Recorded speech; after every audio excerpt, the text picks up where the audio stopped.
Ensuite, on a un fichier à lire.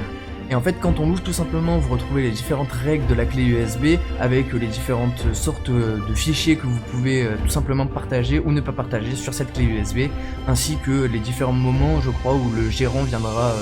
voir si la clé USB est pleine ou pas, si j'ai bien compris.